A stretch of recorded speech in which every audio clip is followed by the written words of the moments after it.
So, I just got to go see The Materialists. This is the brand new film from Celine Song, the writer and director who made, of course, Past Lives from 2023, one of the biggest breakout movies of that year. She's one of the biggest breakout filmmakers from this new generation that we're kind of entering. Past Lives, one of my favorite movies of that year. I've been very excited for The Materialist, her brand new film starring Dakota Johnson, Chris Evans, and Pedro Pascal, who are in this love triangle, and it's another story about love. This one being a rom-com, which, if you've seen the trailers, they really made this movie seem like a generic rom-com that we've seen a million times in Hollywood, which kind of scared me. As somebody who loved Past Lives and loved Celine Song's writing style and how she directed that film and just how it felt so much more grounded and real than a typical romantic Hollywood film, I was a little bit worried about this one. It just looked a little goofier, and Dakota Johnson, who's just been on a run of making terrible movies, I was nervous. But I'm happy to say that The Materialist is fucking excellent. This is one of the best rom-coms ever. It's a damn good movie. It's a movie that really is more of Past Lives. It is the vibe, the feeling, the style of Past Lives. If you love that movie, you are going to enjoy The Materialist. It's just more of that, just telling a different kind of story. So what is the story of The Materialist? We follow Dakota Johnson, who is a dating helper. She runs like this dating site where she helps people find relationships. And she ends up coming together with Pedro Pascal, who is this unicorn of a man. He's beautiful, he's Pedro Pascal, he's rich, he's got money, he's everything you want in a man, and to be honest, although I'm not gay, I highly agree. If I was, Pedro Pascal, one of the best looking human beings ever. So good looking, they were able to write Chris Evans into this movie, who plays a bum. Yeah, Chris Evans is supposed to be the bum.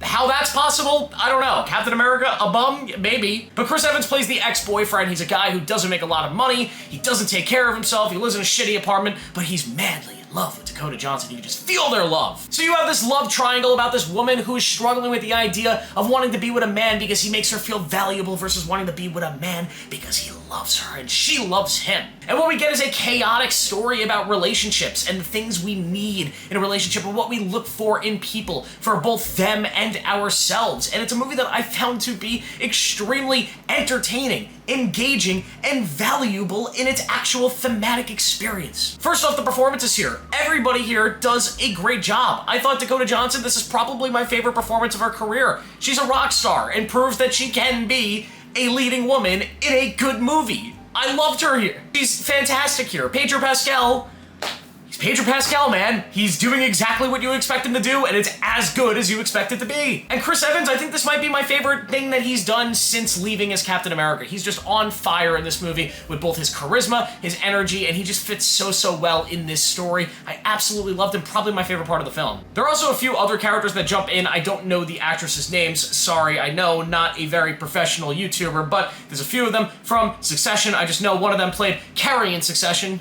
and the other one played Kendall's PR lady in Succession. They're both here and they're both great. Specifically, Carrie is unbelievable, has a couple really powerful scenes. This movie is really funny. It is a rom-com, more so than Past Lives. So there is a lot of comedy here, and it's not laugh out loud, slapstick, knee slapper type comedy, but it's just subtle, human, grounded comedy, and I thought they did a really good job when it was utilized. Celine Song can write things that are funny in a human way, and I think it's done extremely well. But at its core, what this story actually is just a story about people and love. And Celine Song has proven herself with Past Lives to be able to write in this genre super effectively. She understands how to make people invest themselves into characters like this, how to feel relation to each and every one of the characters here and find something to go, oh, I feel something because I've experienced something like that. It's a very simple movie, both in its direction, in its camera work, in its acting, but it's one that feels so very grounded. Celine Song is making these grounded movies that remind me of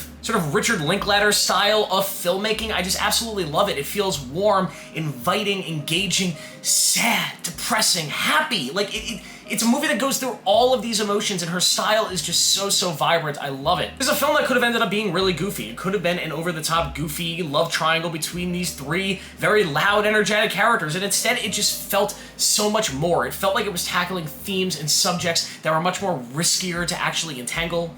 The difficulties of all these different kinds of relationships, the difficulties of trying to force love, of trying to force dating. There's just so much going on here. The ideas of online dating. There's so much that Celine Song is saying here, and I loved every second of it. This is a phenomenal movie. My only gripe is is I think it's about 15 minutes too long. I think you could have cut 15 minutes off of this thing and it would have been a 5 out of 5. But instead, I'm going to give Materialists a 4.5 out of 5 and a big recommendation. Go check it out. Thank you guys for watching. Make sure to like this video, subscribe for more notifications. I'll see you in the next one.